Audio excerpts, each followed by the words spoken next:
The north is cold and full of whispers. The first thing he felt was the weight of chains that were not there. His hands flew to his throat, fingers clawing at linen, at skin, searching for cold iron and finding only fabric soaked through with sweat. His lungs pulled air in the desperate, ugly way of a man surfacing from deep water. His heart hammered so hard he felt it behind his eyes. Nothing, no chains, no block, no crowd. He lay completely still. The ceiling of his chamber was stone, and he knew that ceiling. He had stared at it for 35 years, the hairline crack running east from the third beam, the ghost of old torch smoke darkening the join of the far wall. Winterfell, his bed, his room, his skin. He did not move. He did not speak. He listened. The fire had burned down to embers. The room carried the smell of pine smoke and cold stone, and something fainter beneath both of those, the iron-green smell of the godswood, pulled in on a draught through the eastern shutter. Catelyn breathed beside him, deep and even. Her red hair lay loose across the pillow. Her face was slack with sleep. She had no idea. "I have been here before," he thought. "I have lived past this night." The memories came in the wrong order, the way they always did in those first terrible seconds after the dream. Not as a story, but as a pile of images thrown down a staircase. Robb's face, bloodless, the crown mocking his head as he fell. Sansa's hands folded in her lap in the throne room, while Joffrey smiled above Ned's own displayed head. Arya's name shouted down empty corridors he could not find her in. Bran's small body turning in the air above Winterfell's yard, arms out like wings, as if he had simply decided to fly. Ned did not close his eyes. He already knew what was there. He breathed. Once, twice, let the ceiling hold him. He had died on a scaffold in King's Landing with the Sept of Baelor rising behind him, and 10,000 faces watching. He had knelt in the dirt and said the words Joffrey demanded, and none of it had mattered. The crowd's hunger. A boy king's cruelty. A sword that had once been his own, familiar as a handshake, turned against the back of his neck. He had been dead. He was certain of it. And yet, here was the ceiling. Here was Catelyn's breathing. Here was the cold and the dark before dawn, and Winterfell around him like a set of hands he had stopped believing in. He did not waste time questioning it. A man who has already died once learns quickly that time is the one thing that cannot be replaced. He began the inventory. The king was coming. Robert Baratheon, Lord of the Seven Kingdoms, the man Ned had loved like a brother for 30 years, would roll through Winterfell's gates at the head of a column of 300, his queen beside him, his heir in tow, his golden guard surrounding everything like a wrapping on a rotten gift. He would offer Ned the handship. He would offer Sansa to Joffrey. He would stand in the crypts beside Lyanna's statue and grieve the woman he had never truly understood, and he would leave Winterfell believing everything was exactly as it appeared. In the old life, Ned had accepted. Duty demanded it. He had gone south. He would not go south again. Joffrey was not Robert's son. None of the Golden Children were. Cersei had taken her own brother into her bed and placed the results on the throne of the Seven Kingdoms, and the whole realm had bowed without knowing what it was bowing to. Jon Arryn had found this truth. Jon Arryn had died for finding it. And Ned in the old life had found it too and died 3 steps after, because he had trusted the wrong man in the wrong moment and given Cersei a single night's warning she had not needed more than one of. He would not give her that warning this time. He ran through the names the way a lord inventoried a castle before a siege, methodically, without feeling.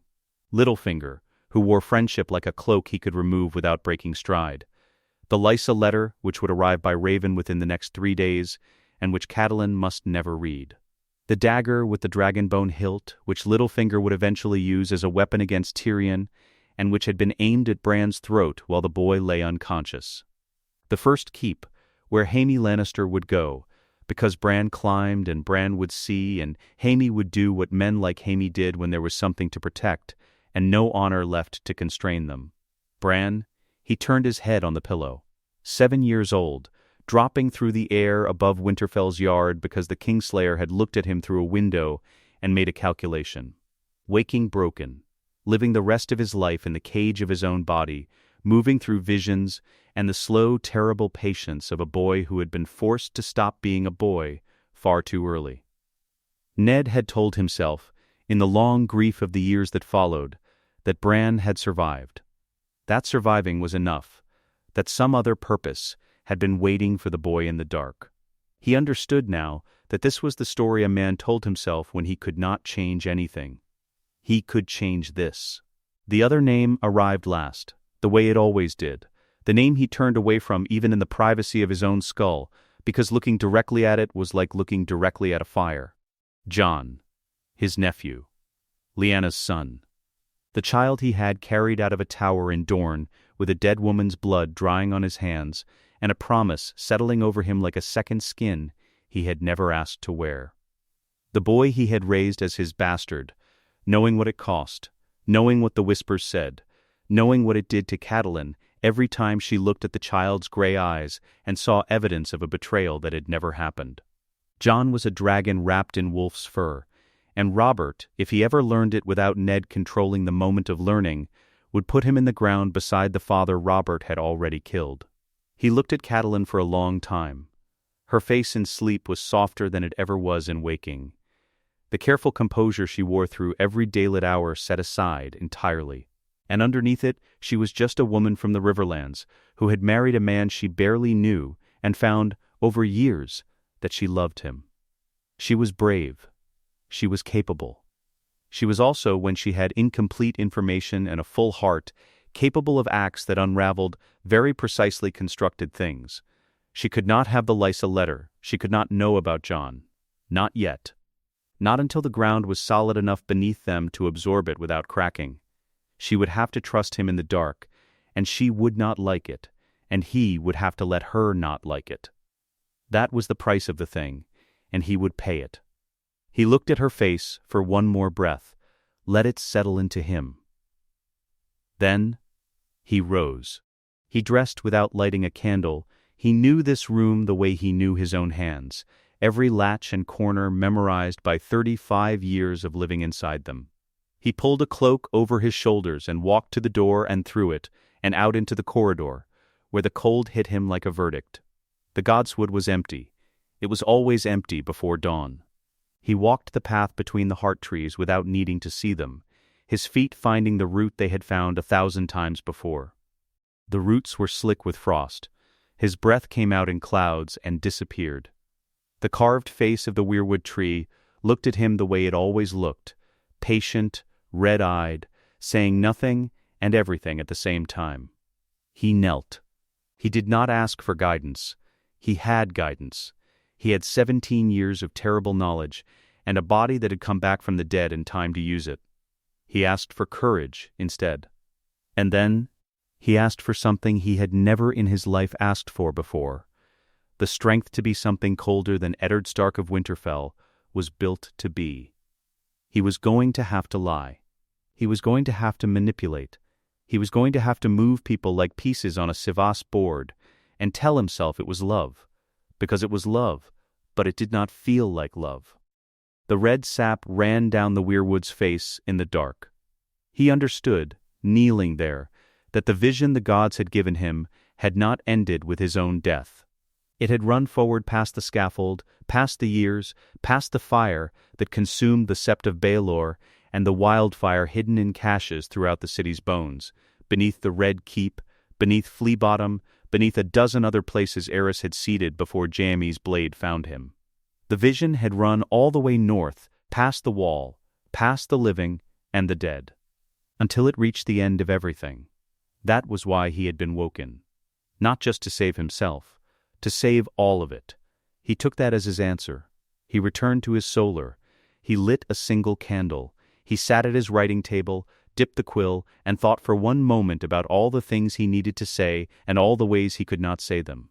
Then he wrote 3 sentences. The tower was real.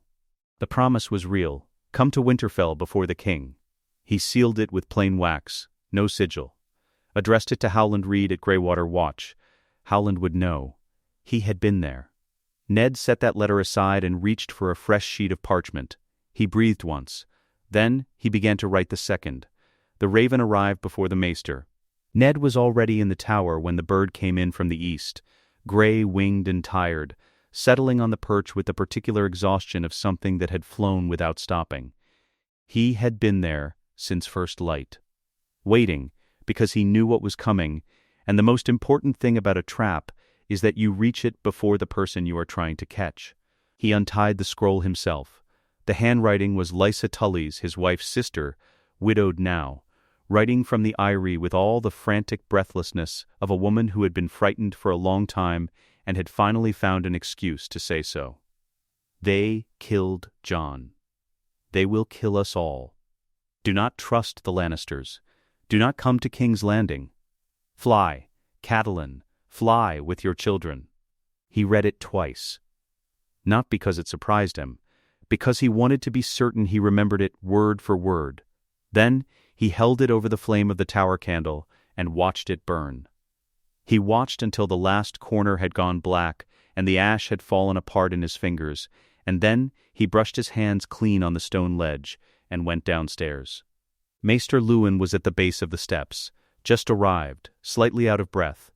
He was a small man, gray-robed and precise, with the kind of loyalty that had been tested enough times over 15 years that Ned trusted it the way he trusted the walls of his own castle. "A raven from the eyrie, my lord," Luwin said. "I heard the bird come in. Pleasantries from Lady Arryn," Ned said. "She sends her regards to Catelyn." Nothing of substance. He held Luwin's eyes while he said it. He did not look away. A lie delivered while looking away is a lie that invites a second question. Luwin nodded. "I'll note it in the correspondence log. Do that." He walked past the maester toward the great hall. He had one thought, and he turned it over carefully in the way he turned over every thought these days, checking for cracks, for weaknesses, for anything he had missed. Littlefinger had written those words, or dictated them, or stood behind Lysa's shoulder while she wrote them herself, whispering that the Lannisters had done what Lysa had actually done. Poisoned Jon Arryn with a glass of tears of lies pressed into his hand by his own wife. The letter was a tool, a fuse. In the old life it had reached Catelyn and started the blaze that consumed them all. The fuse was ash now. Let Petyr Baelish wonder why it never caught. Theon Greyjoy was in the lower yard when Ned found him. He was 19 years old and performing the version of himself he always performed in open spaces, easy in the shoulders, jaw slightly lifted, one hand resting near his belt as if a blade were the most natural thing in the world to be near. He had the kind of confidence that men wore when they were not entirely sure they deserved it. Ned watched him for a moment from the doorway. He had spent 10 years trying to be fair to Theon. He understood what the boy was. A hostage with a nobleman's pride, kept in a household where he was given every courtesy except the one that mattered, the certainty that he was there because he was wanted, and not because his father had lost a war. He understood why the Greyjoy blood would eventually pull harder than the Stark household. He understood the logic of it, the desperate reaching towards something that felt like identity rather than captivity. Understanding it did not mean he could afford to ignore it. He called Theon into the great hall. Just the two of them.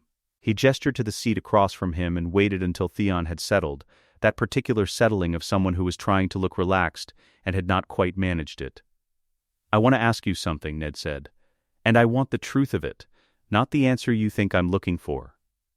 Theon's eyes moved once. Just once. "My lord, if the king ordered you to take up arms against the north, against Winterfell, against House Stark," he let it rest there for a moment, "what would you do?" The silence that followed was 4 seconds long. Ned counted them. Theon's jaw worked once before he spoke. "That's a strange question, my lord. It's a simple one." Another pause. Theon looked at the table, then back at Ned. The performance of ease was gone. What was left underneath it was younger than 19, and angrier and more honest. "I'd follow my lord's command," he said. "House Stark's. You'd follow Stark. I live here. A beat. For now. For now." There it was, the small rebellion inside the careful answer, the reminder that he had not chosen this, and would not pretend he had. Ned nodded slowly. He gave nothing back with his face. During the king's visit, he said, "You'll serve as captain of the inner gate. Jory's men will stand the flanks. You'll manage the traffic between the outer yard and the great keep. Who comes in, who goes out, who carries steel past the threshold." He paused. "It's a position of responsibility. I'm trusting you with it." Theon straightened slightly. He could not help it. Give a proud man a title, and watch what his shoulders did. "I'll see it done, my lord." "Good," Ned rose. "That's all." He left Theon in the hall. The assignment was not an honor. It was a cage with a view. Stark men on both flanks and the inner gate itself meant that Theon could see everything and control nothing without someone watching him do it. If his loyalty held, the structure protected everyone. If it didn't, if some other instinct moved him during the chaos of a royal visit, he was surrounded by men who answered to Jory Castle before they answered to anyone else. Ned did not enjoy this. That was fine. He was not doing it to enjoy it. He found Bran in the training yard in the afternoon, fighting a practice dummy with the enthusiasm of a boy who had been told he could not become a knight and had decided the telling didn't count. He was good. Better than Ned had noticed, in the distracted, guilty way of a father who had been gone too much and returned to find his children had grown without him watching. The footwork was still clumsy, the grip too tight, but the hunger was there, raw, unfiltered, the kind that could be shaped into something real if anyone bothered to shape it. Ned rolled up his sleeves. "Again," he said. "From the beginning. Show me the footwork." Bran turned and looked at him the way children looked at parents who had suddenly appeared where they were not expected. Surprised, then immediately trying not to look pleased. They drilled until Bran's arms were shaking. Ned corrected the grip, the stance, the weight distribution, the distance between heels. He had never been this precise about it before. There had never been a reason to burn this specific amount of time. Now there was. Between one drill and the next, casual. The way he said everything casual these days, he said, "Stay away from the first keep while the king's men are here." Bran lowered the practice sword. "Why? I tried to pull a crow's nest apart from one of those window ledges when I was about your age. The bird had ideas about that." He ran a finger along the rim of his ear. "Bit me to the bone. Bled for an hour. I have hated that old keep ever since." Bran stared at him with the particular expression of a child deciding whether this was worth arguing with. "Then, there are better towers anyway." "There are," Ned agreed. "Get your feet back." He did not watch Bran's face for signs of suspicion. He kept his eyes on the boy's footwork because that was what a father paying attention would do. And because looking for suspicion in a 10-year-old's face would mean he was the kind of man who suspected 10-year-olds, and he was not ready to be that man. Not yet. Robb was in the solar when Ned found him at dusk, reading the letters that had come in from the bannermen, practicing, the way a lord's heir practiced. For the day the desk was his. He looked up when Ned entered, and something in his face set. He was 14 years old. He was already serious. He had always been more serious than the world gave him credit for, and Ned had never given him enough of it to work with. He sat across from his son, and he looked at him, and he saw briefly and against his will the man Robb would become, the king in the north, the young wolf. The man who never lost a battle until he trusted the wrong host at the wrong table. He breathed once and set that aside. "The king brings a large party," Ned said. "Household guard, king's guard, Lannister swords. 300 men at minimum." He set his hands flat on the desk. "Among them are men who will be watching us as carefully as they honor us." Robb was listening. Fully, the way he always listened to real things. "The Kingslayer in particular," Ned continued. "Sir Jaime Lannister. You know the name. Everyone knows the name. Then you know he is skilled, and you know he is dangerous, and you know that men who are both of those things are worth observing when they move through a place that isn't theirs." He held his son's eyes. "Watch where he goes. Especially when the main party is occupied. When the feast is loud and no one is watching the corridors. When the hunting is on and the castle is quiet. Watch and tell no one but me." Robb did not ask why. This was the thing about him. The thing that had made him a good commander and a trusting guest in equal measure. He understood instinctively that some requests were not requests for an explanation. They were requests for trust. "What am I looking for?" Robb asked. Somewhere private, Ned said. Somewhere high up. Somewhere with a window. Robb absorbed this. And if I find it? Come to me directly. Don't go in, don't call to him, come to me. His son nodded. Once, I'll do it. Ned rose, squeezed his shoulder once, and left. He walked the length of the corridor outside the solar, with his hands at his sides. The castle was settling into evening around him, fires being lit, the clatter from the kitchens beginning, the distant bark of the kennels. Winterfell going about its life with the beautiful, ordinary ignorance of something that did not know it was being protected. He had 18 days. He went to find Jory Castle. Ned rode south with 20 men. Jory rode at his right shoulder. The other 19 were household guard, good men, quiet men, the kind who understood that the quality of a soldier was most visible not when he was fighting, but when he was being told to stand still and watch. They rode in a column, and they did not talk much. And Winterfell fell away behind them into the gray morning. They were not traveling for trade. Ned had thought carefully about how much force to show and how much to keep invisible. Show too much, and Robert arrived to something that looked like a threat, which would make everything harder. Show too little, and the Lannister guard at 60 swords outnumbered the household. The answer was what it always was in the north. The force that mattered was the force the other side did not know about yet. He saw the dust of the column first, then the banners, the crowned stag snapping in the wind, the lion of Lannister beneath it, gold against the gray northern sky. Then the wheelhouse, enormous, absurd, rolling on its axles like something that had never been designed for roads like these. Robert Baratheon dismounted before his horse had fully stopped. He was huge. Not just fat, though he was fat, there was no other word for it, the armor gaping at the belly in a way that would have embarrassed him 17 years ago, but simply large, the way certain men were large. As if the world had built them slightly oversized, and the years had merely added to what was already considerable.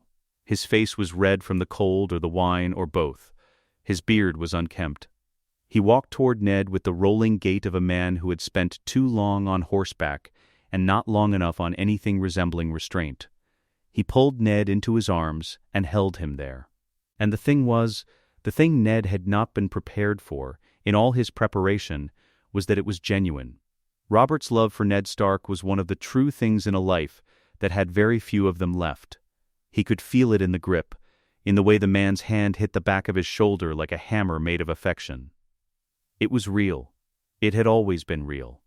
In the old life, Ned had felt the weight of a brother's arms and thought of duty. Now he felt the weight of a doomed man, and thought of what he was going to have to do to save him. He returned the embrace with equal force. He smiled when Robert pulled back and looked at him. He said "Your Grace" with exactly the warmth it required, and not 1 degree more. "Gods, you look the same," Robert said. He looked Ned up and down with the assessing eyes of someone who was half drunk and fully nostalgic. "How do you do it? I've turned into a bloody barrel and you're still standing there like the day we took the field." "Northern winters," Ned said. "They keep a man lean."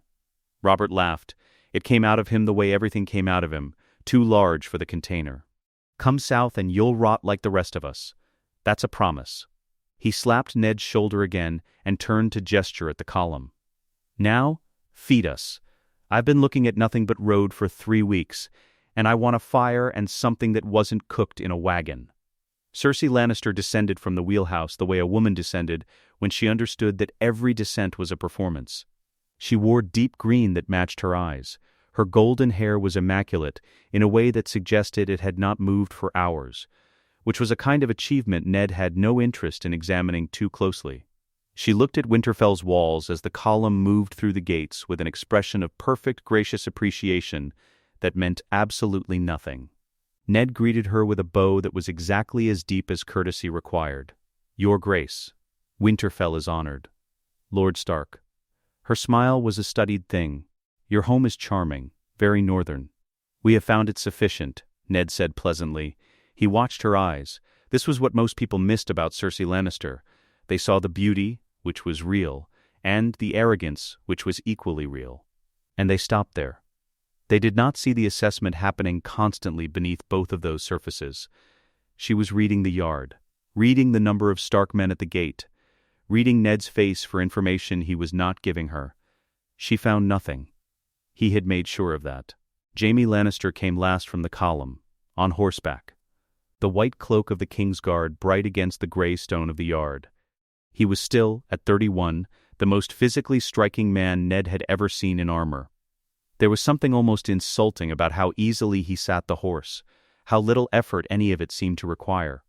The smile that crossed his face when he met Ned's eyes was the smile of a man who found most situations faintly amusing, which Ned had once read as arrogance. Now he read it correctly. It was armor, a different kind from the white cloak, but armor nonetheless. "Lord Stark," Jaime said, "I understand we'll be enjoying your hospitality for some days. As long as the king wishes," Ned said. He turned slightly, and Jory was there, exactly where Ned had told him to be. "Sir Jory will see to your comfort personally, Sir Jaime. Anything you need during your stay, directions, escort, anything at all." Jaime glanced at Jory. At the two men standing flanking Jory with the particular stillness of men who had been told where to stand and why. His smile did not move. How thoughtful. "House Stark takes hospitality seriously," Ned said. He walked away before Jaime could answer. The great hall that evening was loud with the business of 300 southern guests discovering that Winterfell's cooks, given sufficient warning and motivation, could feed an army without embarrassing themselves. Ned ate without tasting it. He watched Tyrion Lannister work his way through his third cup of wine and thought, not for the first time, that Tyrion was the most wasted intelligence in the Seven Kingdoms. He watched him listen to 3 conversations at once, his mismatched eyes moving between speakers with the smooth efficiency of a man categorizing information as fast as it arrived. He was making a map. He was always making a map. The tragedy of Tyrion Lannister was that his map was always accurate, and nobody important ever asked to see it. He watched Sansa. His daughter sat at her assigned place with her back perfectly straight, and her hands folded, and her eyes tracking Joffrey Baratheon with the helpless attention of a girl who had spent 11 years being told that princes were the point of everything. Joffrey was aware of it. He had the particular awareness of a boy who had been told he was extraordinary since birth, and had decided this was simply accurate information. He turned his head toward Sansa's attention the way a plant turned toward light, automatic, unthinking, and with no feeling in it at all. Ned looked at his daughter's face, and then looked away. Because looking at it too long did something to the place in his chest where he kept the things he could not afford to feel during dinner. He watched Robert. His friend, his king, sat at the high table with the mechanical commitment of a man drinking not for pleasure, but for maintenance. The stories were good. They were always good. Robert Baratheon at a feast was a performance of vitality that almost worked, right up until the moment you looked at his eyes and saw that nobody was home behind the warmth, that the laughter was a reflex, that he was waiting for this to be over the same way men waited for a long ceremony to finish, so they could go and sit somewhere quiet. He doesn't know he's dying, Ned thought. He thinks this is what living looks like. Catelyn came to him that night when the guests were settled and the fires had burned down. She stood in the doorway of their chamber in her nightgown, arms crossed, watching him remove his cloak with the expression she wore when she had been patient for a long time and had run out. "What is it, Ned?" He kept his back to her for one moment, setting the cloak on the chair, giving himself the 2 seconds he needed. Then he turned and looked at her. "Something is wrong in the South. Something has always been wrong in the South. Something specific," he said. "Something with Jon Arryn's death. I don't believe it was his heart." Her arms uncrossed. She came further into the room. "What do you believe it was?" "I believe he was murdered. I believe it was done carefully, by someone with access, and I believe the reason was that he had found something he was not supposed to find." He held her eyes. "And I believe that same something is sitting in our feast hall right now, wearing green silk and smiling at our daughter." Catelyn's face went very still.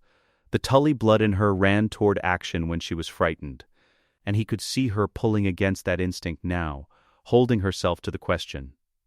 What do we do?" "We keep the king here," Ned said. "In the north, where I can manage what he knows and when he knows it."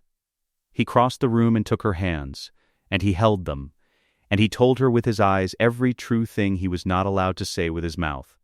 "Trust me. Not yet. Soon? Can you do that? Can you be exactly what you have always been in this hall, for a few more days, and trust that I am not keeping things from you without reason?" She looked at him for a long time. Her hands tightened on his.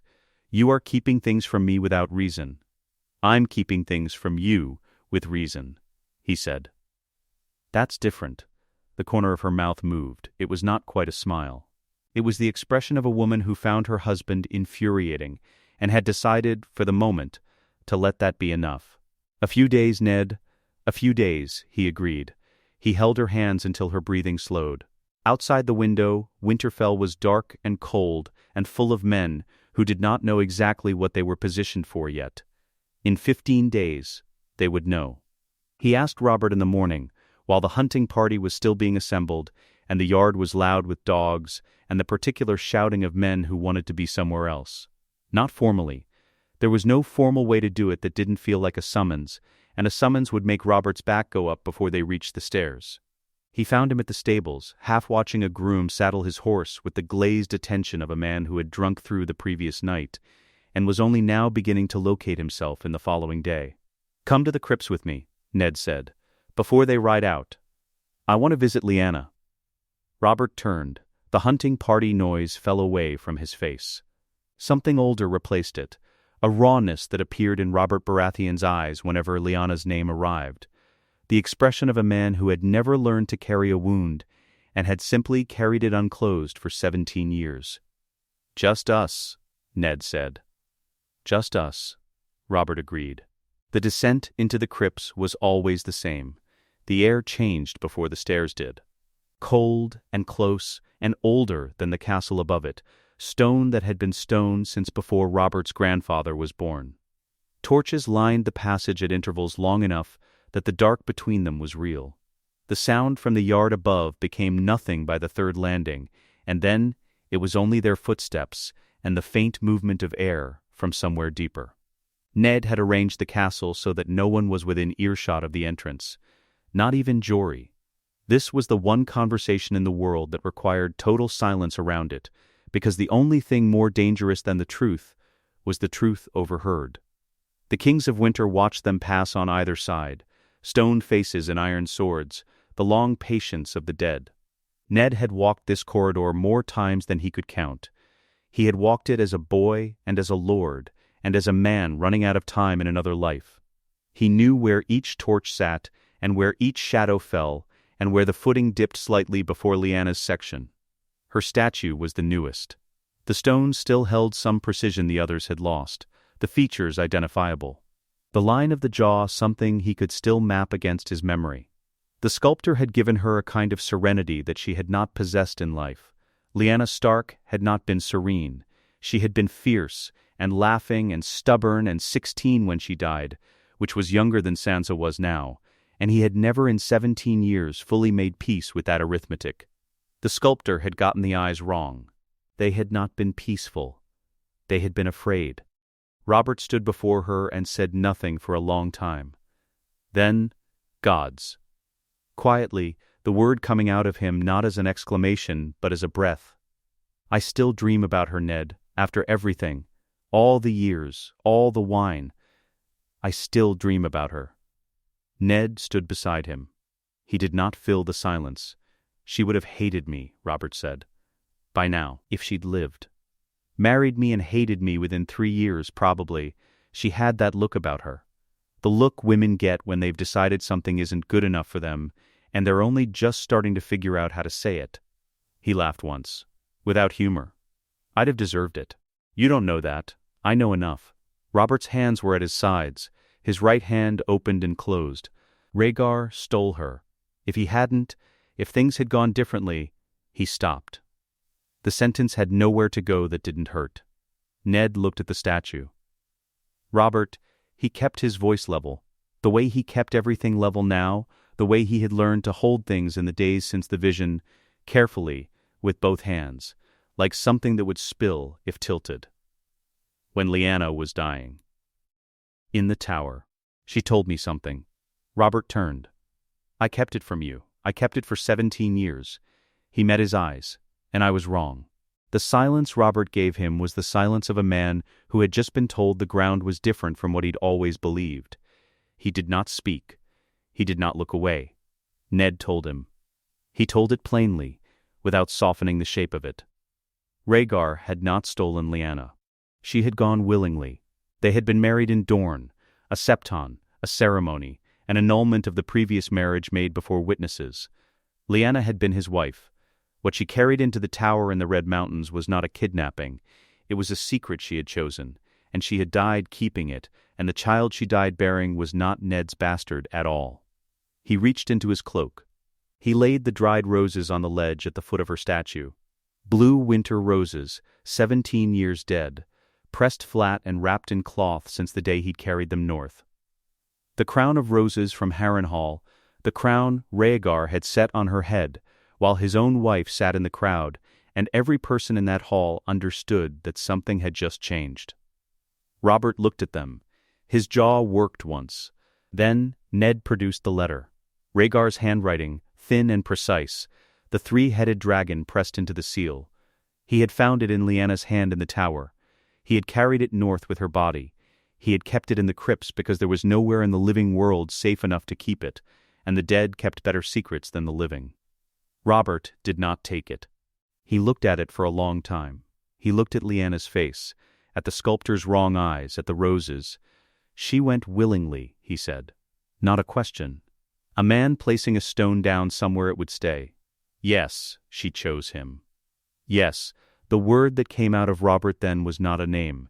It was something older than names. It came from somewhere below the wine and the fat and the crown and the 17 years of a king performing his own reign for an audience that had stopped believing the performance, and it was small and ugly and completely honest.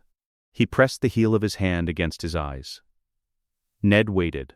He had learned, in the old life too late, and in this one just in time, that the most important thing a man could do in moments like this was hold the space open and not fill it. Robert lowered his hand. The boy, he said, your bastard. Jon is Lyanna's son, Ned said. He lives. He has lived in this castle his whole life. Robert looked at him. The rawness was still there, but something else had arrived beside it. The beginning of something that was not grief and not fury, and was perhaps the most dangerous of the three, because it required thought. And you kept him here, under my nose, for 15 years. I swore to her I would keep him safe, from anyone who would kill a Targaryen child. Robert's mouth tightened. He knew what that meant. He knew, in the honest part of himself, what he would have done in the first months of his reign if Ned had come to him with an infant, and that infant's name. He had killed Rhaegar's other children. He had let them be killed, which was the same thing, and he had told himself that was the price of a throne, and not looked at it too directly since. He turned back to the statue. You said there was a reason you were wrong, Robert said, for keeping it. You said it was more. Ned let one breath pass. There is more, he said. He walked him through it without a book. He did not need a book. He named Robert's bastards the way a maester named herbs, precisely, without sentiment. Edric Storm, dark-haired, 7 years old, acknowledged and kept at Storm's End. Maya Stone, dark-haired, who worked the mountain road to the Eyrie. 3 others, varying in age and location, not one of them with anything but dark hair and Baratheon bones.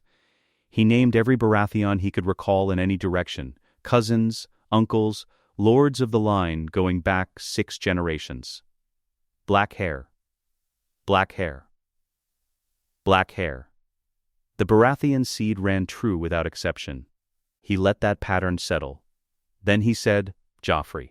Robert's eyes moved to him. Myrcella, Tommen. Ned held the pause for exactly the length it required. Golden hair. Green eyes. Every one of them. He did not look away. Robert, when has a Baratheon ever thrown golden children? Name me one. The silence in the crypts was absolute. Robert's face had gone through something while Ned spoke, had moved through disbelief and contempt, and the beginning of rage, and then something that stopped the rage before it could properly form. Because rage required a target, and the target kept shifting, kept resolving into a face he did not want to be looking at.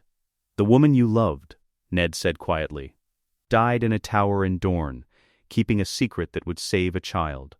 The woman you married is sitting in your wheelhouse right now, knowing that the day you learn this truth is the day she loses everything." He looked at Robert steadily. "She knows, Robert. She has always known." The carved faces of the Winter Kings lined the darkness around them. Robert's right hand opened and closed, the old fighting reflex, the body reaching for something to do, because the mind did not yet know what it was being asked to hold. Jaime Lannister noticed the guard rotations on the second morning. He had not been looking for them. He had simply been doing what he always did in unfamiliar castles. Moving through the space the way water moved through a new container, finding the shape of it, cataloging exits and sightlines and the weight of the men stationed at each one.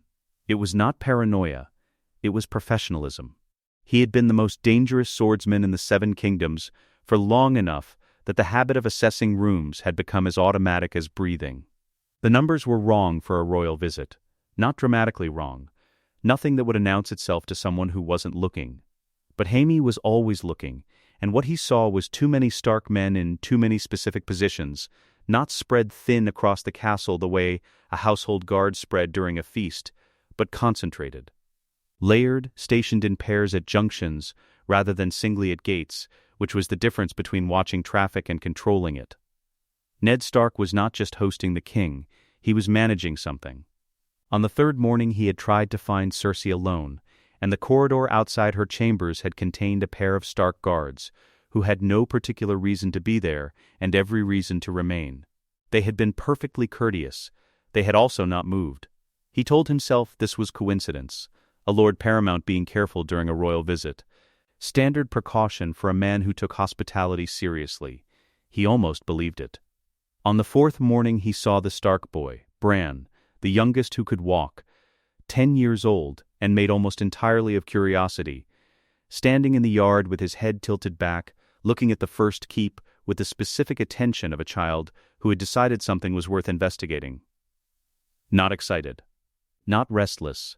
The focused, patient attention of a climber reading a wall. Jaime watched the boy watch the tower. Then he went to see what was in it. The first keep stood in the oldest part of the inner castle, connected to the main structure by a covered walkway that had not been fully maintained in what looked like several decades. The door at the base was unlocked. The stairs were stone, narrow, worn smooth in the center by generations of feet. He climbed without hurrying, his hand not on his sword, because a man with his hand on his sword was a man who expected trouble, and Jaime Lannister did not intend to be the kind of man who expected trouble in a Stark castle during a royal visit. He was 2 floors from the top when he heard them. Not footsteps. Breathing, the particular quality of air in a confined space when it contains more people than it should. He came around the curve of the staircase and stopped. 12 men. Stark colors, every one of them.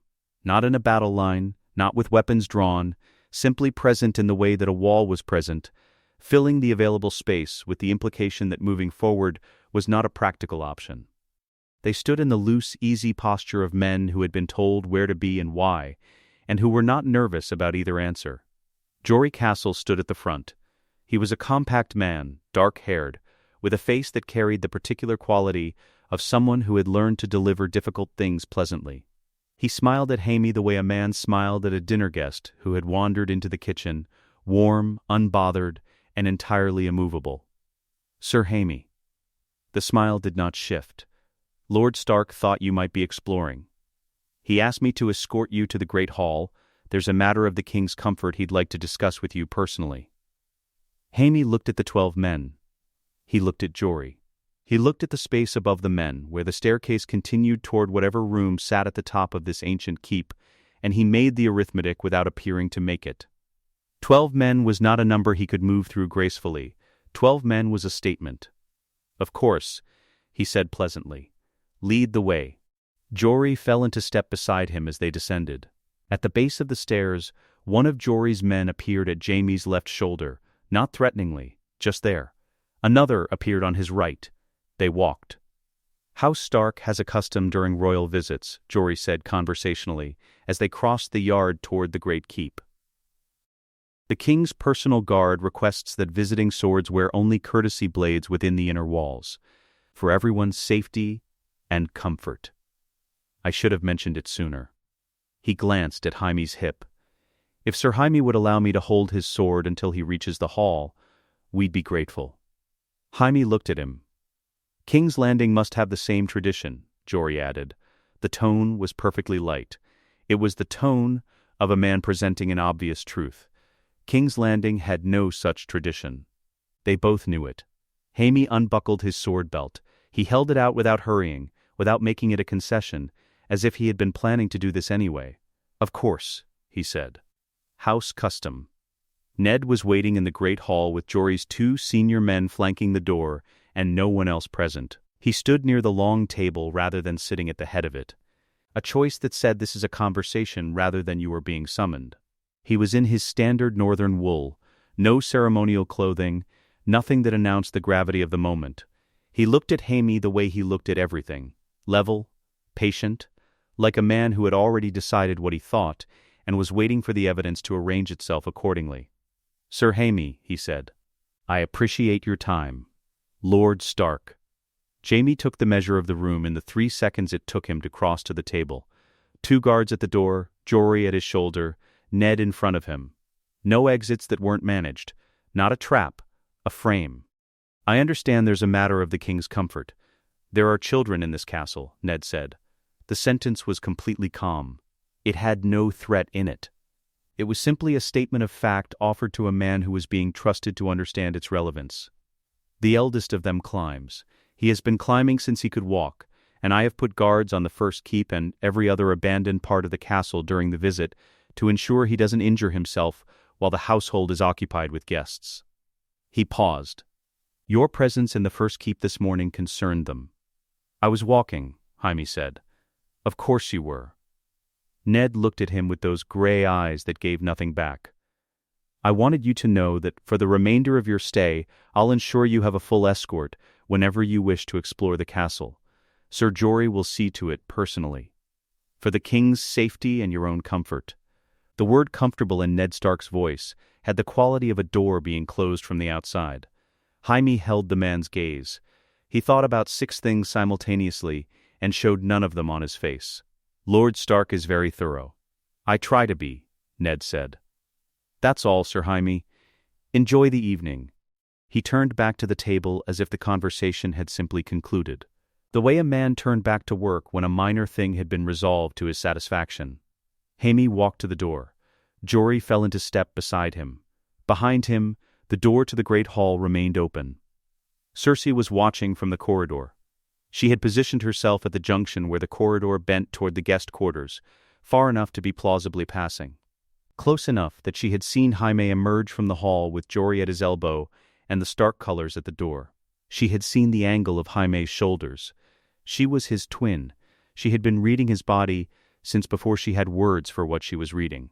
She knew, not the specifics, not the staircase and the 12 men and the neatly delivered offer of escort, but the shape of it, the outline of what had just happened. She knew that shape the way she knew the shape of a blade before she'd seen its edge. She was still performing at the feast that evening, still smiling, still attending to the conversations around her with the appearance of gracious interest. But the performance had acquired an edge beneath it, a quality of something stretched too tight over something else, and Ned, watching from the high table, could see the difference if he knew what to look for. He knew what to look for. Jaime sat 3 places from his sister and did not look at her directly for an hour. When he finally did, the exchange was less than 2 seconds. A look and a look returned, and something passed between them that had no words because it had never needed words, the communication of 2 people who had known each other before language and had never entirely needed it since. He knows something. Not everything. Something. Ned watched them not look at each other and reached for his cup. He thought about the first keep and the 12 men and the sword belt surrendered without drama, and he thought about how much easier it was to dismantle a trap than to dismantle the people inside it, and he thought about everything that still needed to happen before the room was safe. He drank. He set the cup down. Good, he thought. Let them be afraid. He told Jon the night before. Not everything. Not yet. He sat with the boy in the quiet of the small room adjacent to the solar, the one with the window that faced north toward the wall, and he said the minimum that needed to be said to make tomorrow possible. "The king wants to meet you privately," Ned said. "Not Jon Snow of Winterfell. You?" He looked at him directly. "I've told him your mother was Lyanna. Nothing more yet. I need you to sit with him and let him look at you and not fill the silence. Can you do that?" Jon was 15. He had Lyanna's jaw and Rhaegar's stillness, and the particular quality of a boy who had spent his entire life learning to manage the space he occupied with great care, because the space was never entirely his. He looked at Ned for a long time. "You've told him she was my mother," Jon said. "Yes, and he believed you. He did not disbelieve me. There is a difference." Jon looked at his hands. They were folded in his lap, loose, the way they went when he was thinking rather than reacting. When he looked up, his face had settled into something that was not calm, exactly, but was the shape a person made when they had decided to be steady regardless of what they felt. "I'll sit with him," Jon said. The solar held 3 chairs and a fire that Ned had built up higher than usual, because Robert had spent 3 days complaining about northern cold in the specific way of a man who had complained about it before and found it a reliable source of conversation. The room smelled of pine smoke and old wool, and the faint sweetness of the mulled wine Ned had arranged to have waiting. Robert arrived first. He filled the doorway the way he always filled doorways, not by effort, simply by being the size he was. He looked at the room, at the fire, at the wine, and the lines of his face shifted into something that was almost comfort. A private room. A fire, wine, and no ceremony. This was the version of hospitality that Robert Baratheon actually wanted. He poured himself a cup and turned. Jon was standing near the window. He had not been told to stand there. He had simply positioned himself where the morning light came in from the north, and the light was doing something particular to the angles of his face, sharpening the jaw, drawing the shadow under the cheekbones, making visible something that the noise and candlelight of the feast hall had softened. Robert looked at him. He did not say anything for 4 seconds. The cup stopped halfway to his mouth and stayed there. "Your Grace," Ned said, "this is the boy I have raised as my ward." Robert still did not speak. His eyes moved across Jon's face slowly, the way eyes moved when they were trying to locate something they recognized but could not yet name, the thing you knew from somewhere but could not yet place, the face that belonged to a different context than the one you were standing in. Jon held it. He did not look away. He did not speak. He simply stood in the light and let himself be looked at with the particular courage of someone who has been looked at strangely their entire life and has learned to bear it without flinching. His mother, Ned said quietly, was Lyanna. The cup came down to Robert's side. He looked at Jon the way a man looked at something he had decided he was not going to permit himself to be surprised by, and was being surprised by anyway. He looked for Lyanna and found her in the jaw, in the particular set of the eyes, in something he couldn't have named in a courtroom, but knew in his chest the way he knew his own pulse. He looked for the other thing, the thing he had been telling himself for 17 years to hate, and when he found it, he looked away. His jaw worked once. "You kept him here," Robert said. "Not to Jon, to Ned." The voice was not angry yet. It was moving toward something, but it had not arrived. 15 years, the whole time. "I swore to her I would keep him safe." "Safe?" Robert turned the word over. "Safe from what, Ned? From me?" Ned did not answer. The silence was its own answer. Robert crossed to the window and stood beside Jon, which put the two of them together in the northern light, and something about the proximity, something about seeing the boy's profile next to the shape of his own large, ruined face, seemed to move through him like a sound too low to hear. He said, "She never told me. She could not have told you." Ned's voice was even. "She was 17 years old, and carrying a child whose father you would have killed. I would have. Robert stopped. His hand was on the window ledge, and the knuckles were white. I would have. He could not finish it. The sentence had a true ending, and he could not say it aloud, because saying it aloud would require looking at it, and he had been not looking at it for 17 years with a discipline that had cost him more than anything else in his life. He knew what he would have done. Jon looked at Robert with something that was not pity and was not contempt, and was not performance of any kind, simply attention, the steady attention of a boy looking at a man who was carrying something almost too heavy to carry and had only just realized that fact. Robert set his cup down on the ledge. He pressed both hands flat against the stone. What is his name? Still, not a question. The voice of a man assembling things. He has lived as Jon, Ned said. What Lyanna named him is written in my keeping. Robert looked at Jon directly. First time he had looked at him directly since the recognition had arrived. You know what you are. I know what my mother was, Jon said, and I know what you would have done. Lord Stark has not hidden that from me either. He held Robert's eyes. I am not asking you for anything, Your Grace. Robert stared at him. The fire moved. Somewhere below in the yard a horse was being led across cobblestones, the hooves ringing clean in the cold air. Normal sounds. Ordinary morning. Ned let the silence run until Robert's hands came away from the ledge. Then he said, Joffrey is not your son. Robert turned. None of them are.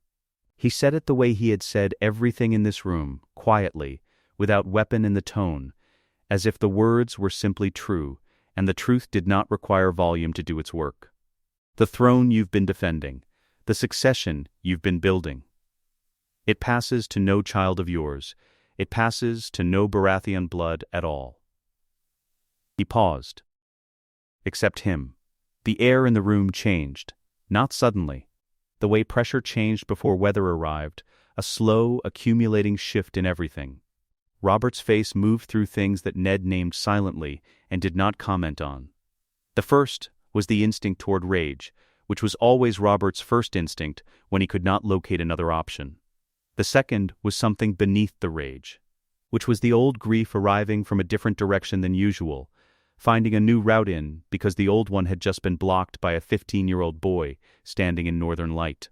The third was something Ned had not seen on Robert's face in a very long time. It was the face Robert had worn before the throne, before the wine and the feasts and the slow, comfortable surrender of a man who had decided that living was a thing that happened to other people. The face he had worn when there was still a problem in front of him that was the right size and shape for his hands. You have two choices, Robert. Ned kept his voice low. You can sit on the throne until Joffrey's Lannister regents rule through him, and everything we bled for at the Trident dies with your last breath. The realm passes to Cersei's children, and Tywin Lannister wins a war he never had to fight. He let that sit for a single breath. Or you recognize your nephew, Lyanna's son, your blood through her, and you make the succession what it should have been from the beginning. The word nephew did something small and significant to the set of Robert's shoulders. He's a Targaryen, Robert said. The air held. Ned looked at his oldest friend, his king, the man he had watched rot slowly on a throne that had never fit him, and he said the only thing there was to say. He's Lyanna's. The fire moved. The coals shifted with a sound like something settling. Robert looked at Jon. Jon looked back at him with those gray eyes that were his mother's eyes, that were the eyes Ned had looked into in a tower in Dorne, while a woman bled out on a bed of roses and made him promise something that had cost him everything, and were now looking at the king of the Seven Kingdoms across a fire in the north, with no fear in them and no asking. Just looking. Robert's jaw worked once, twice. His hand found the cup on the ledge. He did not drink from it. He just held it, and stood in the light, and looked at the boy, and said nothing for a very long time. The great hall had never held this many people and been this quiet. 300 men filled every bench from the dais to the door. Stark household, royal guard, northern contingents in traveling clothes still carrying the road on their boots. The Umbers had arrived the previous afternoon under the cover of a bannerman's greeting, 40 riders who ate like wolves and said very little. The Cerwyns. The Manderley riders, the Karstarks, who had been 2 days out when Ned's raven found them, and had ridden through the night to arrive by dawn. They sat on the Stark side of the room in the particular way of northern men at formal gatherings, not ceremonial, not arranged, simply present, filling the benches the way stone filled a wall, close-fitted and without visible intention. On the other side, the Lannister contingent. 60 swords, each of them flanked, on either side, by Stark men. Not threateningly, not with hands on hilts, simply present, in the same way, filling the same kind of space, so that the mathematics of the room were not something anyone needed to announce. The king sat at the high table. Robert Baratheon had not touched his wine. This was the 3rd consecutive hour he had not touched his wine, which was something that had not happened in this hall or any other in as long as Ned could remember. He sat with his hands flat on the table, and his face set in the expression of a man who had made a decision in the night, and was now present to see it through. He had not spoken to Cersei since the morning. He had not looked at her. Cersei sat 6 places from him. She was wearing gold today. Not the green of her first evening, gold, deliberate. The color of her house and her hair, and the position she intended to defend. Her hands were folded in her lap. Her face was composed with the precision of a woman who had known since yesterday that something was coming, and had spent the intervening hours constructing the version of herself best suited to face it. She had not been told what this assembly was for. Maester Luwin stood at Ned's left with a sealed document and the expression of a man who had written things in his life he had never expected to write. Jory Castle stood at the door. Ned rose. "There is a matter of succession," he said, "that concerns the safety of the realm." He did not call it a trial. He did not raise his voice. The hall was quiet enough that he did not need to, and he had learned in the long years of holding a seat that the most important things were best said at the volume of a man who did not need to convince anyone he was serious. He began with the genealogy. He named every Baratheon bastard he could recall, not as an accusation, as a fact of lineage that required no interpretation. Edric Storm, 7 years old, acknowledged and housed at Storm's End, dark-haired without exception. Maya Stone, working the mountain road to the Eyrie, dark-haired, carrying the Baratheon build in her shoulders. 3 others, each documented, each dark-haired. He went further back, uncles, cousins, lords of the line going back across 6 generations of Baratheon blood. He named them the way a maester named dynasties. Black hair. Black hair. Black hair. The Baratheon seed ran true in every direction, in every generation, without exception. Maester Luwin placed the written record on the table at the conclusion of the recitation. Not for the hall. For Robert. The king looked at it without touching it. Then, Ned looked down the table at the 3 golden children sitting in a row. Joffrey, Myrcella, Tommen, and he did not point, and he did not name them. He simply looked at them, and he let the hall look with him, and he let the arithmetic complete itself in 300 separate minds simultaneously. Joffrey's chin had come up. His face was doing the thing it did when he was uncertain, the mouth tightening. The eyes going hard in the specific way of a boy who had learned that cruelty was the fastest route from uncertain to powerful. He looked at Ned with something that wanted to be contempt, and was not quite getting there. Ned looked back at him for 1 measured second. Then he looked at the hall. "I put no interpretation before this assembly," he said. "I present facts of lineage, and ask the hall to see what it sees." Cersei stood. She did not ask permission. She rose from her seat with the absolute assurance of a woman who did not require permission for anything she chose to do, and she looked at Ned across the length of the table with green eyes that were completely steady. "My Lord Stark." Her voice carried without effort. It was a good voice, cultivated, measured, with a warmth in it that did not reach the eyes and was not intended to.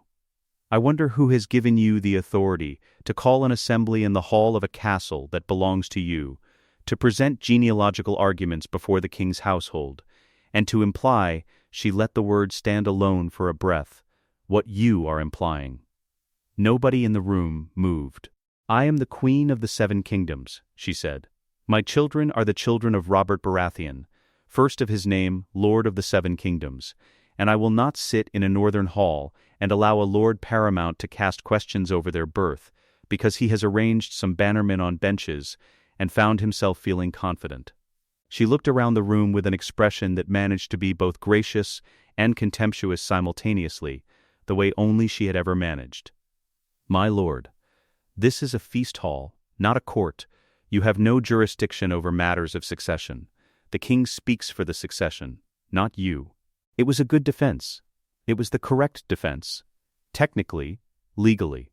In any room in the Seven Kingdoms where the king had not already decided what he thought. She turned her eyes to Robert.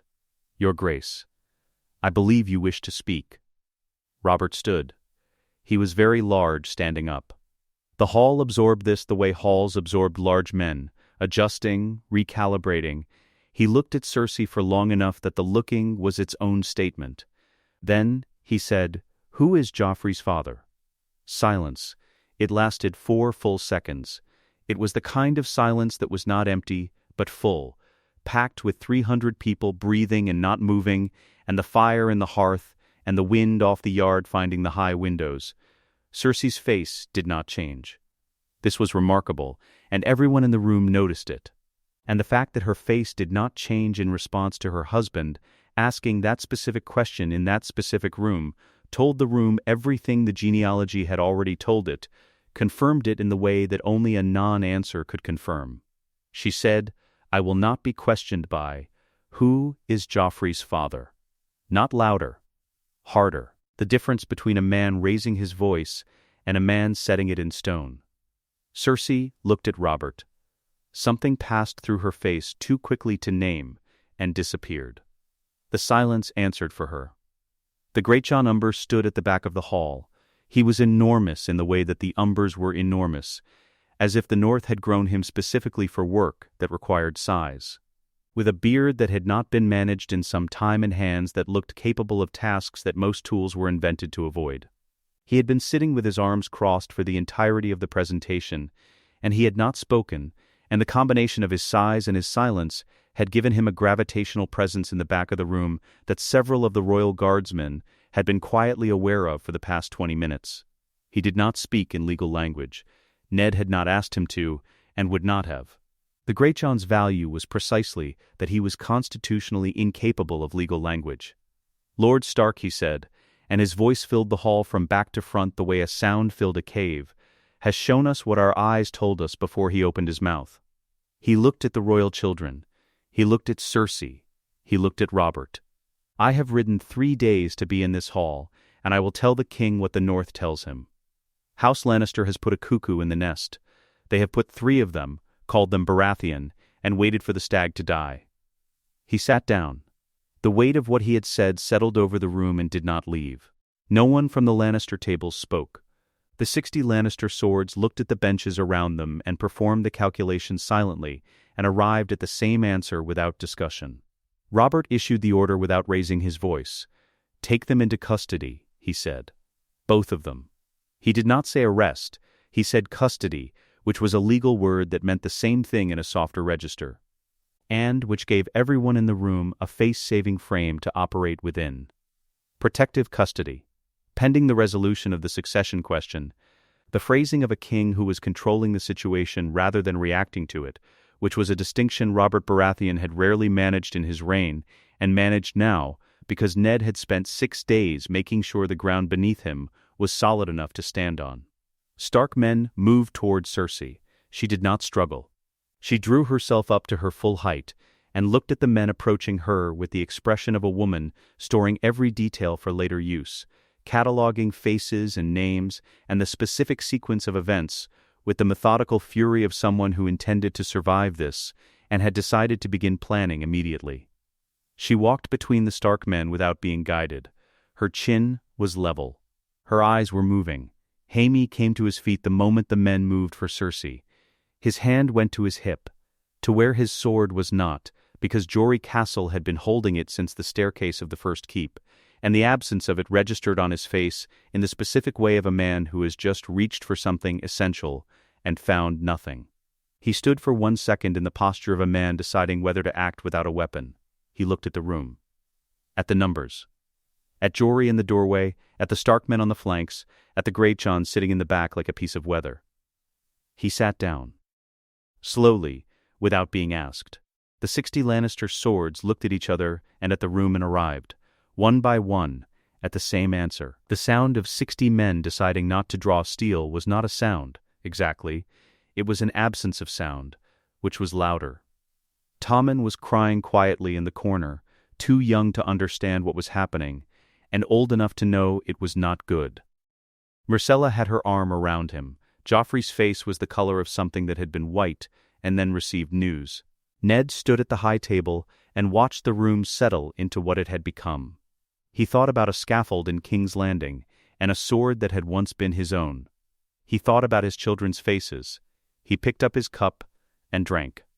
The letter to Tywin took Ned 4 drafts, not because he did not know what to say, because he knew exactly what to say and spent 3 of the drafts removing the things he wanted to say, the human things, the things a man wrote when he was angry or relieved or simply tired, until what remained was clean and cold and exactly the shape of the thing he intended. He read the final version by candlelight while Maester Luwin waited. To Tywin Lannister, Lord of Casterly Rock, Warden of the West, your daughter and your heir are guests of Winterfell on the king's authority. The succession of the 7 kingdoms has been placed in question and will be resolved by lawful inquiry. Your presence in King's Landing during this period would be inadvisable. Your army's movement northward or southward would constitute treason against the crown. The king is alive and in good health. So are your children. These 2 facts are related. The Lord of White Harbor has been instructed to position his fleet accordingly. Lord Stark of Winterfell. He read it twice. He did not add anything. Everything that needed to be said was said, and everything that didn't need to be said had been removed in the 3rd draft, and the letter was now precisely the length of a statement and not 1 word longer. He folded it. He sealed it with plain wax. No sigil. Send it tonight, he said. Fast bird. Luwin took the letter with the expression of a man who had spent enough years in Winterfell to understand that some letters sent on fast birds from this castle were letters that did not come back without consequences. He left. Ned sat alone at the writing table and thought about Tywin Lannister. He had been thinking about Tywin Lannister since the morning the vision arrived, turning the problem over the way you turned a stone to see what lived beneath it, carefully, with the understanding that what was underneath might be the kind of thing that moved fast when exposed. Tywin would receive the letter in approximately 10 days.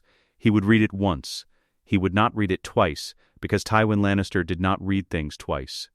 He understood them on the first pass and used a second reading only when he suspected he had missed something, and he almost never suspected that.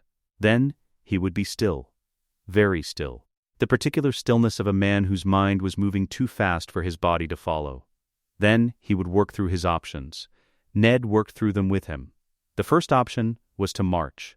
Raise the Lannister armies immediately, move them toward King's Landing to establish a position, or north along the King's Road to threaten.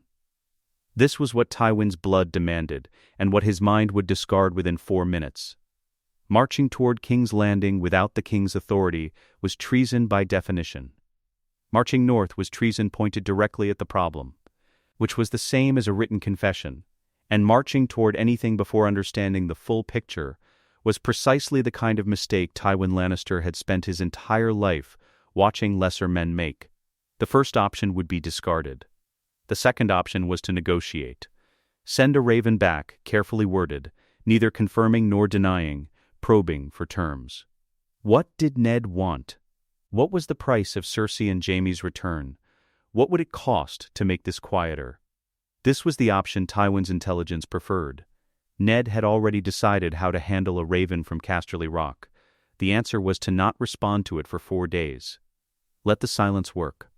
A man who was not negotiating was a man who did not need to.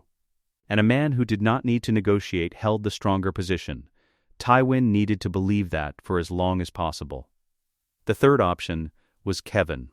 His brother, his most trusted instrument, the man Tywin dispatched when his own presence was unavailable.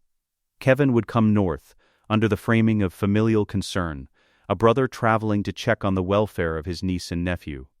and he would arrive and find 200 northern swords around Winterfell and a king alive, and in clear command, and the legal framework of the arrests set in terms that Lannister gold alone could not simply dissolve.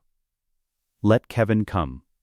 Ned had no particular objection to Kevan Lannister. Kevan was not Tywin. Kevan could be spoken to. The fourth option was stillness.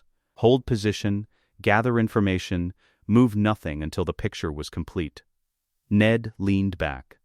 Tywin's patience had its own specific weight, the weight of a man who understood that waiting was itself a weapon and had used it often enough that it had become instinct. But his children were in custody in a northern castle with the northern winter advancing, and a king who had just discovered the succession was built on a lie, and the particular quality of Tywin Lannister's patience was that it required a position of strength to operate cleanly. He did not currently have one. Stay still, Ned thought. Every day you calculate is another day the ground sets harder beneath us. The second letter was shorter. To Stannis Baratheon, Lord of Dragonstone, your investigation of Jon Arryn's death was correct. There is evidence before the crown that the succession has been compromised. The king is alive and aware.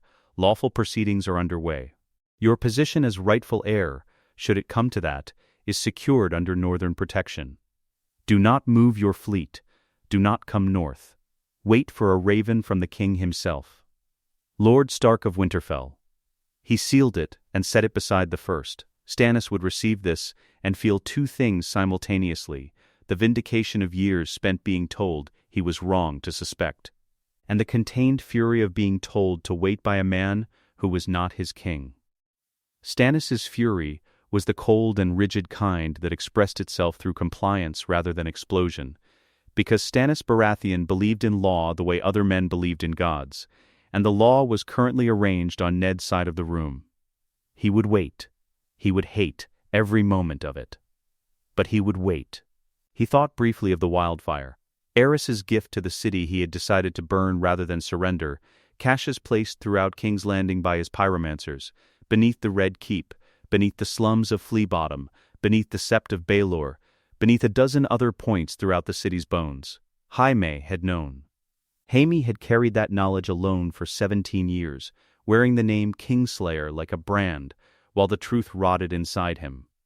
With Jaime in custody and the political ground shifting, there was time now to address it properly, not as an accusation, but as a matter of public safety. Another raven for another day. Catelyn was in their chamber when he came in.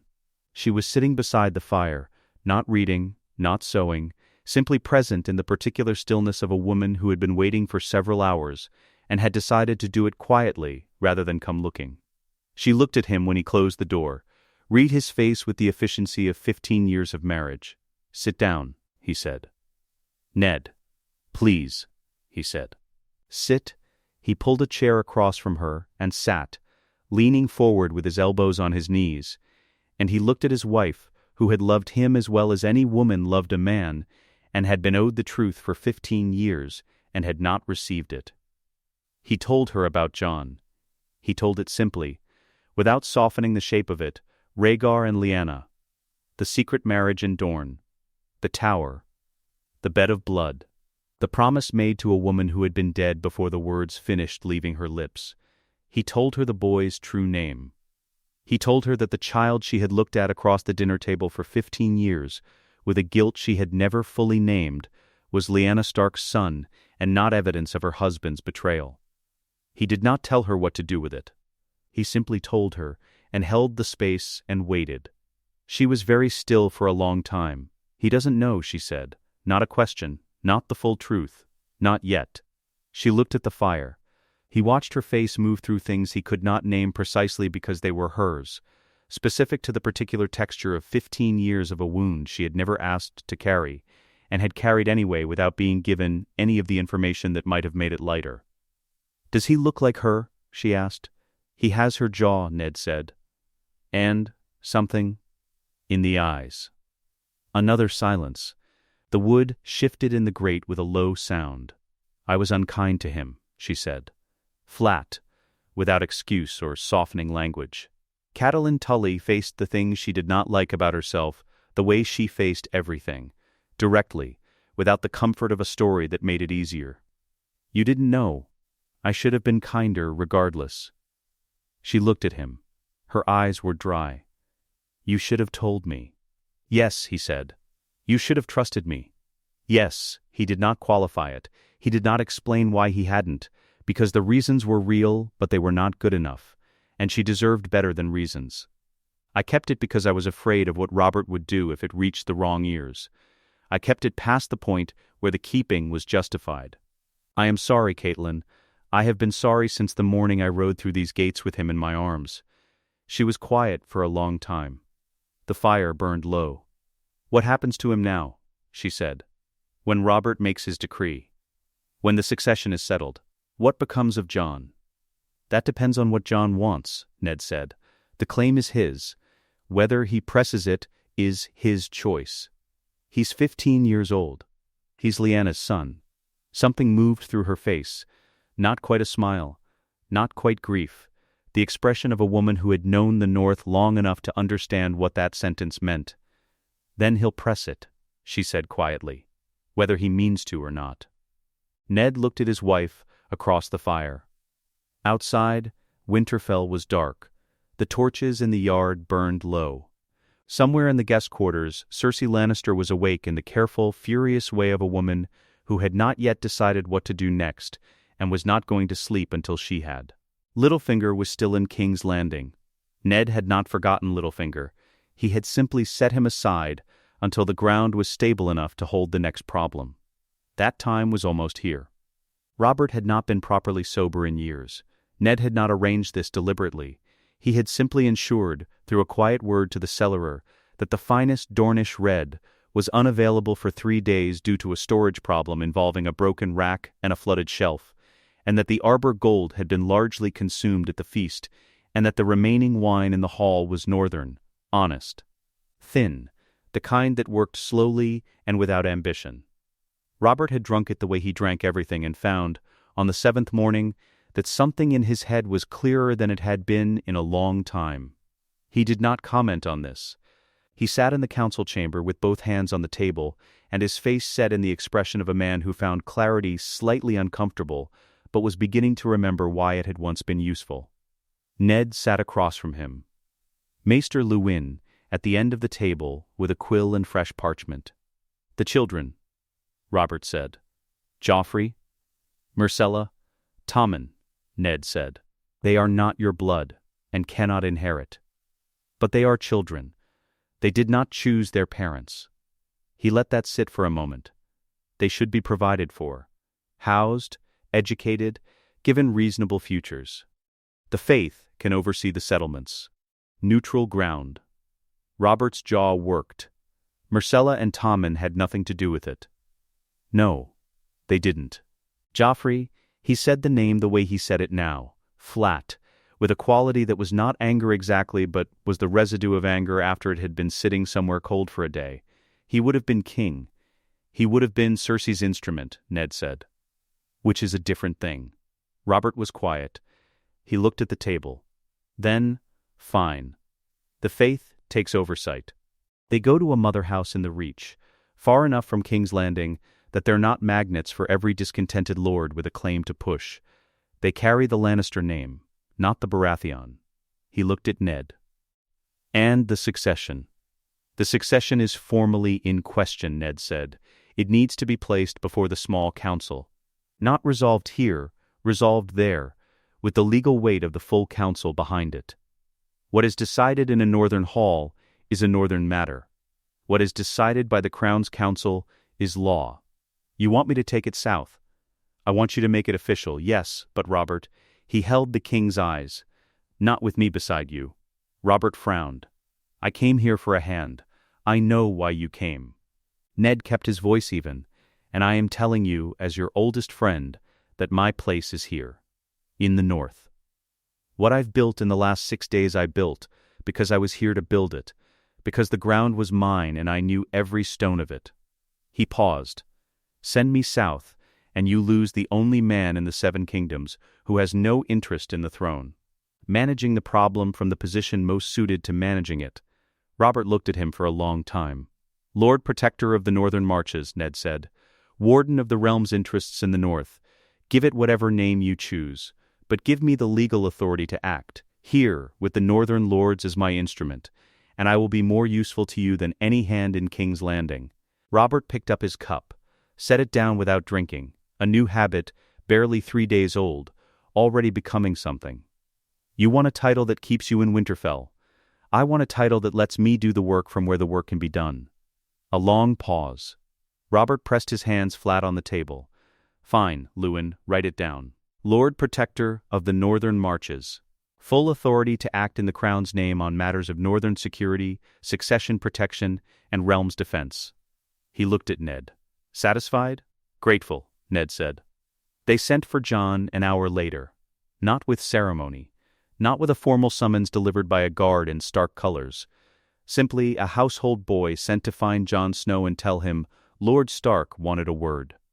Jon arrived as he always arrived, quietly, taking in the room from the doorway before he entered it, the unconscious assessment of someone who had spent 15 years learning to read spaces before he committed to being in them.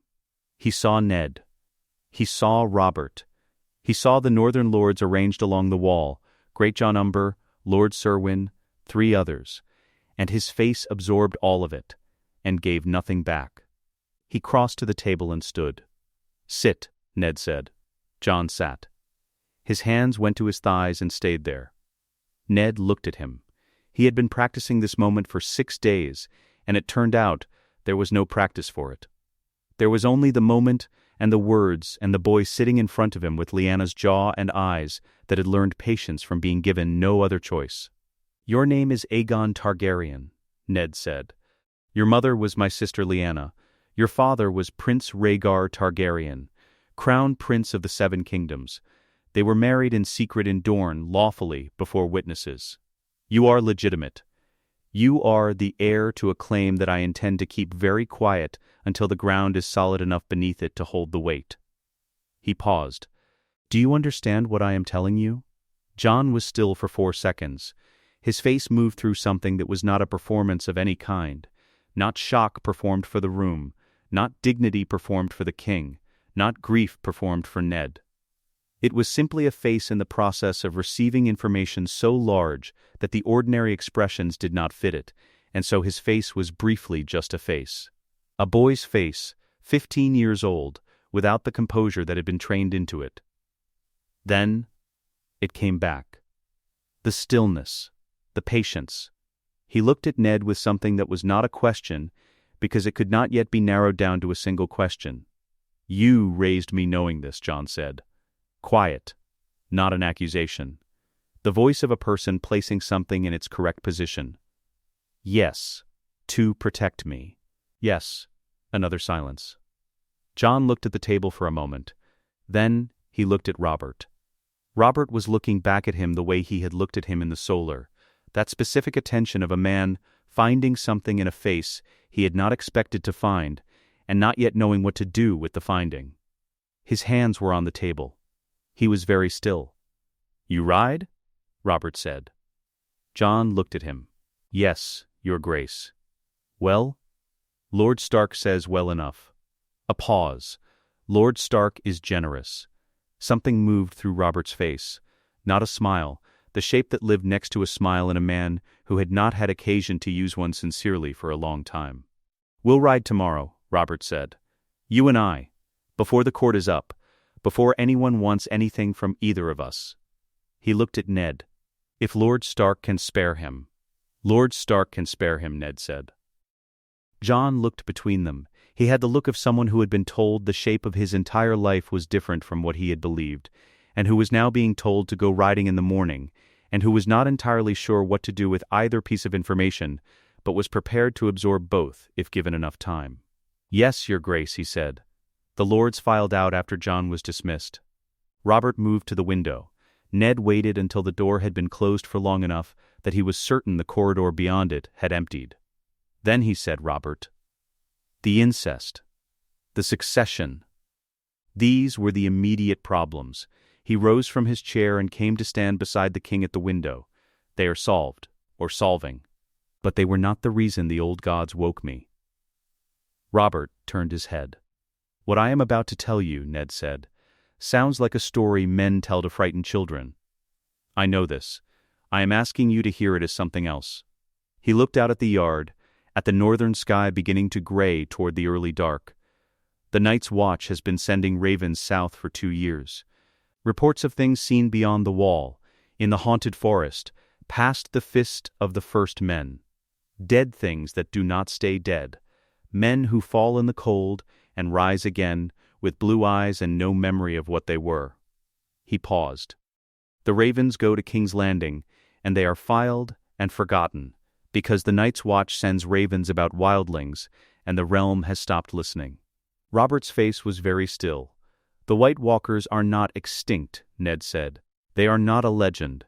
They are moving, and they are building something in the north, an army of the dead that grows each time they kill, because each man killed is another man added to the number. And in 5 years, perhaps 10, what is north of the wall will not stay north of it." Silence. The yard below them was ordinary. Men moving, horses, the smell of a northern morning. "I know what this sounds like," Ned said. Robert looked out the window for a long time. His hands were clasped behind his back in the posture of a man not drinking, standing the way he had stood when he was young, and something that required thought was in front of him, and he was equal to it. "How many men does the wall have?" he asked. "Not enough," Ned said. "Never enough. They are criminals and broken men, and the occasional genuine volunteer. 3 manned castles out of 19. They have been sending for help for years and receiving nothing." Robert turned from the window. His face had done something Ned had not seen it do in a very long time. The performance had come off. The king at a feast was gone, and what was underneath it was a man who had once been a warrior, who had once been capable of the specific focus that large and genuine problems produced in men built for them. He looked more like himself at this moment than he had looked at any point in 17 years of reign. "Then, we fix that," he said. "Yes," Ned said. "Men, real men. Lords who can send fighters, not criminals. Supply lines. Weapons. I'll send a raven to every major house from here to the Reach." He was already moving, the old momentum returning to him, the momentum of a man with a war in front of him and the resources to face it. "The wall is 300 miles of ice. We are not going to let dead men walk through it because no one bothered to put soldiers on top of it." "No," Ned said, "we are not." Robert looked at him. The plainness of it, 2 men in a room deciding to face the actual problem, while the world below them concerned itself with successions and gold cloaks and the names of thrones, had a quality that was almost like relief. "Ride to the wall with me," Robert said. "After we've settled the Lannister business. After the decree is written and the ravens are sent. Come north with me and show me what we're dealing with." "I'd planned to," Ned said. The host moved north on a Wednesday, which was an ordinary day for an extraordinary thing. 700 men on the King's Road, royal household, northern contingents, Stark Guard, the Umber Riders who had been waiting for a reason to move and had finally been given one. The crowned stag banner flew beside the direwolf, which was something no one in the column had seen before, and which the small folk came out of farmhouses and field edges to watch in silence as it passed. A king and a warden riding the same direction for the same reason. They did not have a word for it, because it had not happened in living memory. Cersei and Jaime traveled in the wheelhouse, not in chains, not under armed guard in the visible degrading sense. The wheelhouse simply had 4 Stark riders on each side at all times, and the door was latched from the outside at night, and when they stopped for meals the table was set close enough to Robert's that conversation was possible, and private conversation was not. This was the architecture of custody that did not announce itself as custody, and Cersei understood it precisely for what it was, which was the point. Jaime sat across from his sister for most of the journey, and said very little. He looked out the window at the northern landscape moving past, the trees getting darker, the sky getting lower, the road getting worse, with the expression of a man working through a very long calculation that had not yet resolved. He had not tried anything. This was the thing Ned watched most carefully in the first 3 days of the march, and it was the thing he found most revealing. Jaime was capable, cornered, and traveling north with a suspended sword. All the conditions that produce desperate action in men with less intelligence. He had done nothing. Which meant he was also calculating. Which meant the calculation included variables he was not yet ready to discard. His children among them. His brother, still at Winterfell, still alive, still being treated with the basic dignity a man of his position was owed. Ned had left Tyrion in Winterfell under Robb's oversight. Not as a prisoner, as a guest whose movements were gently constrained by the logistics of a castle in which all the best horses had inconveniently left. Robb was 14, and entirely capable of hosting a Lannister with courtesy and an iron sense of where the exits were. No raven had come yet from Casterly Rock. Tywin was still calculating. Every day that passed in silence from the west was a day the ground beneath Ned's position set harder. He was not impatient. Impatience was a luxury he had surrendered along with sleep and the comfortable fiction that the world would arrange itself correctly without intervention. He rode, and he waited, and he watched the wall get closer. Jorah Mormont was standing at the gate of Castle Black when the column arrived. He was a large man, gray-bearded, with the bearing of someone who had spent so long in a place that the place had gotten into his posture. He looked at the column the way men looked at things that did not fit their established understanding of how large things were, adjusting, recalibrating, looking again. 700 men. The king's banner. Northern lords with real fighting forces behind them. A Stark riding beside the king without the expression of a man fulfilling an obligation. He came forward as Robert dismounted. "Your Grace," he said, with the bow of a man who had not expected to use that address today and was managing it without embarrassment. "Castle Black is honored." "Lord Commander," Robert said. He looked at the wall.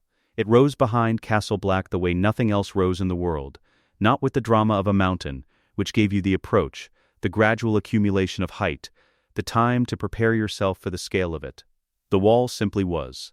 700 feet of ice climbing out of the earth, and continuing upward past the point where the eye expected things to stop. Pale gray and ancient, and breathing cold in a way that stone did not breathe cold, because this was not stone. This was water that had been cold for 8,000 years. Robert looked at it for a long time. "I was here once," he said. 25 years ago. I had forgotten." "Most men do," Mormont said, "until they're standing in front of it again." Robert turned to look at the castle itself, the cramped buildings, the undermanned towers, the gaps where structures had simply been allowed to fall into disuse because there were not enough men to fill them. He looked at the 36 brothers moving around the yard with the careful economy of a garrison that had been doing more with less for so long that less had begun to seem normal. "How many manned castles?" Robert said. Not to Mormont, to Ned. 3, Ned said. "Castle Black, Eastwatch by the Sea, the Shadow Tower, and the rest." 19 empty, Ned said. "Some falling." Robert looked at Mormont. "What do you need?" The Lord Commander had been sending ravens south for 7 years and receiving polite filing in return, and the question landed on him with the specific weight of something long deferred arriving without warning. He answered it directly, without ceremony, the way a military man answered a military question when someone was finally listening. "Men, first. Not criminals. Soldiers, 200 to start, 500 by spring. Supply lines that do not depend on the goodwill of whichever lord happens to control the King's Road that season. Weapons, specifically dragonglass. We have limited stores and I want more." He did not pause.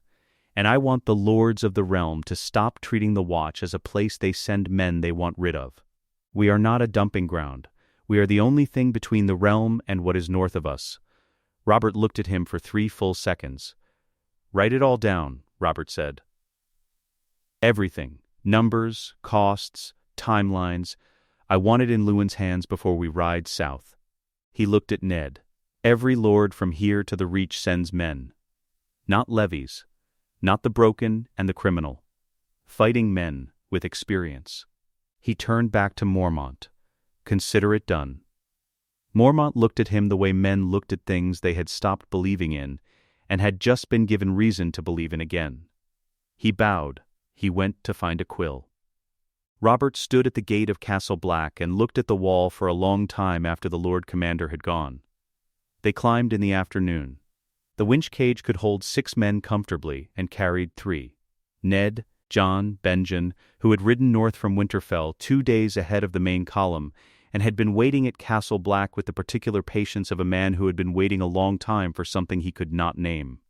The cage rose slowly, the ice wall moving past on 3 sides, and the sound of the castle below fell away. And then there was only the wind. The top of the wall was wider than most men imagined, wide enough to drive 4 horses abreast. The ice beneath their feet was solid as bedrock and ancient in a way that made the word ancient seem insufficient, packed and compressed and layered across millennia until it was something more than frozen water. Until it was a statement the world had made about permanence. The wind came from the north. It always came from the north. Jon walked to the northern edge and looked out. The forest stretched away below them, without end. The haunted forest, which was the name men gave it because the name was accurate, not haunted in the way of ghost stories, but haunted in the older sense. Inhabited by something that did not name itself, that moved through the trees on its own schedule and acknowledged no border. It was dark even in the afternoon light. The pines were old enough that their crowns had grown together into something that looked, from this height, like a second ground. Ned stood beside him. He looked at Jon's profile and saw what he always saw now. Both of them. Lyanna and Rhaegar, the 2 people whose choices had made this boy and then abandoned him to the world's care. The jaw that was Lyanna's jaw. Something in the stillness that was Rhaegar's. The quality of a man who had seen the end of things and decided to face it rather than run. Jon's eyes were on the forest. "Is it really out there?" Jon said. Not a question exactly, the voice of someone who needed to hear the answer said aloud. "Yes," Ned said. The wind moved in the pines below, a long, slow movement through the crowns, directional, north to south, the forest breathing the way forests breathed when the season was changing toward something darker. "Will we be enough?" Jon said. Ned looked at the forest. He thought about the scaffolding in another life, and the lives that had ended before they needed to, and the years that had been returned to him without explanation, and what he had made of them. "Not yet," he said. "But we will be." Jon absorbed this the way he absorbed most things, fully, without performing the absorption. He looked out at the forest for another moment, and then he looked south, back toward everything that was still unfinished, the Raven to Casterly Rock still unanswered, Littlefinger still in King's Landing with his ledgers and his schemes and his talent for standing in the gap between what men wanted and what they were prepared to admit they wanted, all of it still needing work, all of it manageable. Benjen moved to the edge on Ned's other side. He had not spoken since they reached the top. He stood with his arms at his sides and looked at the forest with the eyes of a man who had been looking at it from this height for 15 years and had never stopped believing that what was in it was real, despite everything the South had said about the matter. "There's movement," Benjen said. Quiet, not afraid. The voice of a ranger identifying a condition. Past the fist toward the milkwater. "We've had 3 sightings in the last month. Nothing that came close enough to engage. But it's moving." He did not say toward us. He did not need to. Ned looked at the forest. He looked at his brother, who had spent 15 years being right about this and being ignored, and who was standing on top of the wall with a king's decree in the castle below him and the full weight of the northern host riding back to prepare. He looked at his nephew, who was Lyanna's son and Rhaegar's son, and 15 years old, and standing at the edge of the world without flinching. He looked south, toward Winterfell, toward Catelyn and Robb and Sansa and Arya and Bran, who was still climbing things he had told him not to climb, and Rickon, who was 3 years old and did not yet know what any of this meant, and all of them alive, all of them together, the pack intact and the walls still standing. Then he looked north. The forest moved in the wind below them, slow and dark and enormous, carrying whatever it carried, keeping whatever it kept. "Then we'd better be ready when it arrives," Ned said. Benjen looked out at the tree line. Aye, they stood at the edge of the world, the 3 of them, while the wind came off the north and the light failed slowly over the trees, and below them, in Castle Black, a king who had finally woken up was making the first real decision of his reign. The wall held beneath their feet, cold and ancient and patient. It had been patient for 8,000 years. A little longer would not be too much to ask. Let us know what you'd like to see next. The end.